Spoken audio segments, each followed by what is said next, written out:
মৰমৰ ছাত্ৰ-ছাত্ৰীসকল আশা কৰোঁ তোমালোক সকলো ভালে আছা যেহেতু তোমালোকে এনইপিৰ আন্ডাৰত নিউ এডুকেশ্যন পলিচিৰ আন্ডাৰত 4 ইয়াৰ ডিগ্ৰী কোৰ্সত নামভৰ্তি কৰিছা আৰু তোমালোকৰ আগষ্ট মাহৰ 1 তাৰিখৰ পৰা ক্লাছবোৰ আৰম্ভ হ'ব গতিকে তোমালোকে বহুতে পাজল হৈ আছা বা বহুতৰ কনফিউজনো আছে যে তোমালোকে টোটাল কেইখন পেপাৰ ফাৰ্স্ট সেমিষ্টাৰত পঢ়িব লাগিব গতিকে হে তোমালোকৰ কনফিউজনখিনি নাইকিয়া কৰিবৰ কাৰণে মই এটা ভিডিঅ' লৈ আহিছো যে তোমালোকে ফাৰ্স্ট সেমিষ্টাৰত টোটাল 7খন পেপাৰ পঢ়িব লাগিব যি সাবজেক্টতে মেজৰ নোলোৱা লাগিলে আৰু লগতে যি দুখন তোমালোকৰ কম্পালসৰি পেপাৰ ভ্যালু এডেড কোৰ্সৰ হে পেপাৰ দুখনৰ কমপ্লিট সিলেবাস লৈ আহিছো লগতে ৰেফাৰেন্স বুক লৈ আহিছো যাতে তোমালোকে আগতীয়াকৈ ইনফৰমেশনখিনি পোৱা আৰু লগতে তোমালোকে নিজৰ পঢ়াখিনি আৰম্ভ কৰিব পাৰা যেহেতু তোমালোকৰ নৱেম্বৰ শেষৰ ফালে বা ডিসেম্বৰ ফাৰ্স্ট উইকত ফাইনেল পৰীক্ষাটো হ'বই যেহেতু সেমিষ্টাৰ সিস্টেমত সময়টো খুব কম হয় তাৰ কাৰণে তোমালোকে এই ইনফৰমেশনখিনি আগতে যদি পাই যোৱা তেতিয়া তোমালোকে নিজেও আগবাঢ়িব পাৰিবা তাৰ কাৰণে মই ভিডিঅ'টো বনাইছো তোমালোকে চাবাচোন এতিয়া মই এখন সিলেবাস লৈছো হেখন সিলেবাস হৈছে এডুকেশ্যনৰ 4 ইয়াৰ ডিগ্ৰী কোৰ্সৰ আন্ডাৰত এতিয়া যেহেতু এডুকেশ্যনৰ সিলেবাসখন লৈছো কাৰণে ইয়াত পেপাৰবোৰ এডুকেশ্যনৰে থাকিব সেইকাৰণে তোমালোকে পাজল হ'বলগীয়া কথা নাই তোমালোকে যি সাবজেক্টতে মেজৰ মাইনৰ নোলোৱা লাগিলে তোমালোকে টোটাল 7খন পেপাৰ পঢ়িব লাগিব এখন তোমালোকে C1 পঢ়িব লাগিব হেখন হৈছে মেজৰ পেপাৰ কোৰ পেপাৰ এখন মাইনৰ পেপাৰ পঢ়িব লাগিব যিখন পেপাৰে তোমালোকে চুজ নকৰা লাগিলে যি সাবজেক্টৰে চুজ নকৰা লাগিলে এখন জেনাৰেল জিসি জেনেৰিক ইলেক্টিভ কোৰ্সৰ এখন পেপাৰ তোমালোকে চুজ কৰিব লাগিব লগতে এসি এবিলিটি এনহান্সমেন্ট কোৰ্সৰ এখন পেপাৰ লাগিব এখন মডাৰ্ন ইণ্ডিয়ান ল্যাঙ্গুৱেজ আৰু এখনো প্ৰাইস আৰ্টস সায়েন্স কমাৰ্স সকলোৰে কাৰণে কম্পালসৰি হয় আৰু বাকি ভ্যালু এডেড কোৰ্স এখন হৈছে আন্ডাৰষ্টেণ্ডিং ইণ্ডিয়া আৰু এখন হৈছে health and wellness value added course 1 আৰু ভ্যালু এডেড কোৰ্স 2 এখন আৰ্টস সায়েন্স কমাৰ্স যিকোনো এটা ষ্ট্ৰীমৰ কাৰণে কিন্তু কম্পালসৰি হয় বাকি এসএসসি পেপাৰো বহুত থাকে আৰু এসএসসি পেপাৰ তোমালোকৰ কি হৈছে নিজৰ নিজৰ কলেজত যিখন চুজ কৰে বা তোমালোকে যি চুজ কৰা হেতুৰ ওপৰত ডিপেন্ড কৰিব মুঠৰ ওপৰত তোমালোকে টোটাল 7খন পেপাৰ পঢ়িব লাগিব এখন মেজৰ পেপাৰ এখন মাইনৰ পেপাৰ এখন জিইসি পেপাৰ এখন এসি পেপাৰ দুখন ভ্যালু এডেড কোৰ্সৰ value added course 1 VAC 1 VAC 2 আৰু এসএসসি 1 গতিকে এটো হৈছে ফাৰ্স্ট সেমিষ্টাৰ ফৰমেট মই পেপাৰখিনি নাম কৈ দিয়া নাই যেহেতু এখন এডুকেশ্যনৰ পেপাৰ তোমালোকে কথাখিনি কান বুজি পাবৰ কাৰণে মই সিলেবাসখন মাত্ৰ দাঙি ধৰিছো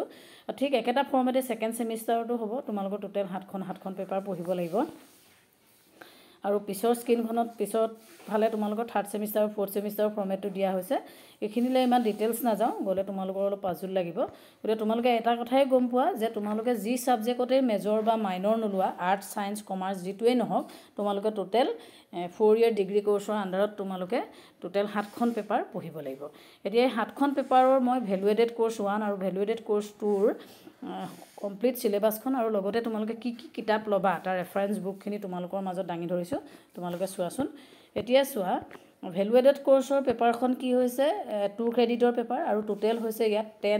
20 প্লাস 10 ইকুৱেল 50 মাৰ্কস তাৰ মানে 10 মাৰ্কসৰ তোমালোকৰ এটা ইন্টাৰনাল এসেসমেন্টৰ হ'ব 5 মাৰ্কসৰ আৰু 5 মাৰ্কসৰ তোমালোকৰ কি হৈছে গ্ৰুপ ডিসকাশন হ'ব সেমিনাৰ হ'ব আৰু হেতু কি দিয়ে কলেজৰ টিচাৰৰ ওপৰত ডিপেন্ড কৰিব আৰু বাকি 40 মাৰ্কসৰ কাৰণে তোমালোকৰ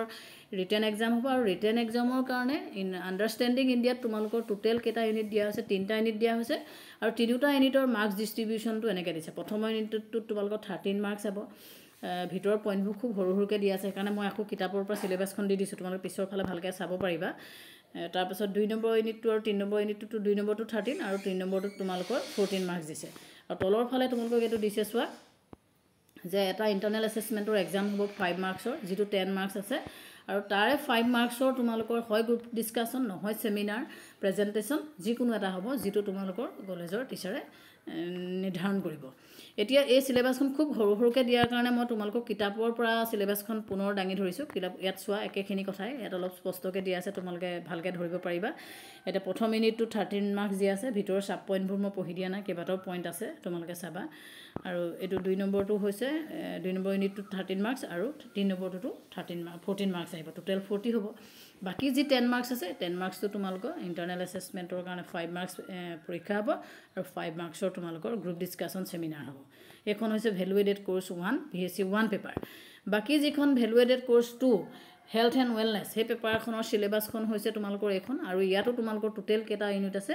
2টা ইউনিট আছে এই 2টা ইউনিটৰ 2টা ইউনিটতে 20 মাৰ্কস কে আহিব টোটাল যেহেতু 50 মাৰ্কস 50 মাৰ্কসৰ 40 মাৰ্কস একে ধৰণৰ তোমালোকে ৰিটেন এক্সাম দিব লাগিব আৰু 10 মাৰ্কছৰ কাৰণে তোমালোকে 5 মাৰ্কছৰ এটা ইণ্টাৰনেল এছেছমেণ্ট আৰু 5 মাৰ্কছৰ কাৰণে তোমালোকে গ্ৰুপ ডিছকাশ্যন বা ছেমিনাৰ কিবা টপিকৰ ওপৰত লিখিব লাগিব গতিকে এই দুখন হৈছে সিলেবাছ তোমালোকে গম পাইছে এইটো ইয়াত মাৰ্কছ কেনেকৈ ডিষ্ট্ৰিবিউট কৰা হৈছে সেইখিনি কথা তোমালোকক লিখি দিছে এতিয়া তোমালোকৰ অসমীয়া মিডিয়ামত যদি ল'ব বিচাৰে একেলগে দুইখন কিতাপ আছে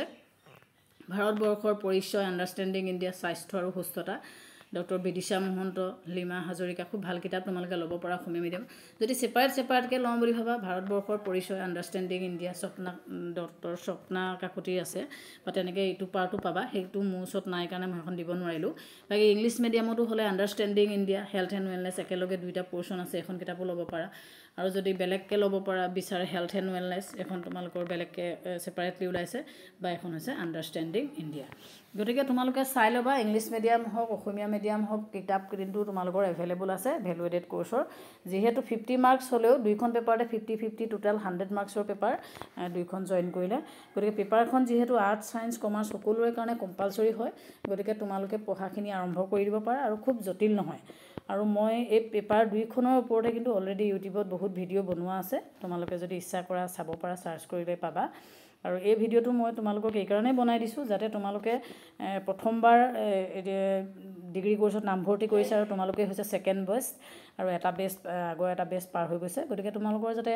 ইনফৰমেশ্যনখিনি কমকৈ পাব পাৰা গোটেই কথাখিনি তোমালোকে যাতে ভালকৈ জানা